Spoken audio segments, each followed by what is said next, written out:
السلام عليكم ورحمه الله وبركاته. اهلا وسهلا بكم في حلقه جديده من حلقات قناه التصوير بالمصري. معاكم احمد فتحي وحلقه جديده من سلسله سؤال في التصوير. قبل ما نسال السؤال نصلي على النبي كلنا ناخد الثواب.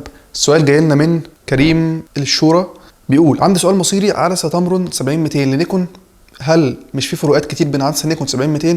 اصلا مفيش فروقات كتير والسعر يعتبر النص. بص يا كريم، الشركات الثالثه دي او الشركات اللي هي مش نيكون ومش كانون ومش سوني، هي شركات طالعه عشان تديك لينس بمواصفات محترمه بسعر منافس للشركات دي، زي تمرن، سيجما، ساميانج.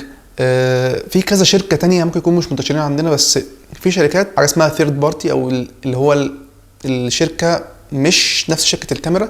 هو عايز يديك لينس محترم وكويس وقيمه مقابل سعر من اللينس الكانون او النيكون او السوني اللي هو بيكون غالي. فناخد مثال زي 70-200 التمرن للنيكون او 70-200 النيكون. انا ما جربتش الاثنين، بس هتحط الاثنين جنب بعض انا واثق ان في 1,000,000% فرق ولو بسيط لصالح النيكون.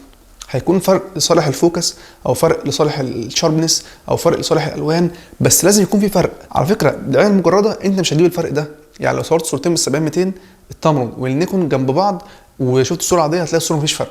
لما تعمل زوم ان بقى وتحلل الصوره والشاربنس وهنا وهنا، لا هتلاقي فرق. فغالبا كلنا بنروح للشركات دي عشان بتكون ارخص شويه من كانون ومن نيكون ومن سوني، وبناخد نتائج انا شايفها في وجهه نظري افضل قيمه مقابل سعر، سواء من سيجما مثلا او من تمرن او من ساميانج. لو هدقق بقى وانا واحد بقى اقعد اعمل زوم ان 100% في الصوره واشوف الفرق بين دي وبين دي واشوف كورنرز الصوره دي ومن الصوره دي، هتعب وهلاقي فرق لصالح العدسه اللي من الشركه نفسها. فعشان كده انا شخصيا مش كل العدسات معايا سوني، يعني معايا تمرن وشغال بعدسات كانون على السوني، فعشان في تفاوت في السعر. يعني 35 التمرن اللي معايا مثلا اقل من نص سعر ال 35 السوني دي اف 1.8 اللي هي السوني واف 2.8 اللي معايا. لما اجي اصور ب 2.8 اللي معايا انا مش عامل مشكله وشايف جودتها كويسه وشايف قيمه مقابل سعر. فلو عايز تجيب التمرن ابحث كويس، اتفرج لها على ريفيوهات كويس، لو عرفت تجربها جربها وممكن تجيبها، بس حاول تجيب حاجات فيرجنات حديثه. يعني في تمرن وسيجما فيرجنات قديمه قوي، لا في تمرن وسيجما فيرجنات احدث. حاول تجيب فيرجنات الاحدث لان بتكون افضل.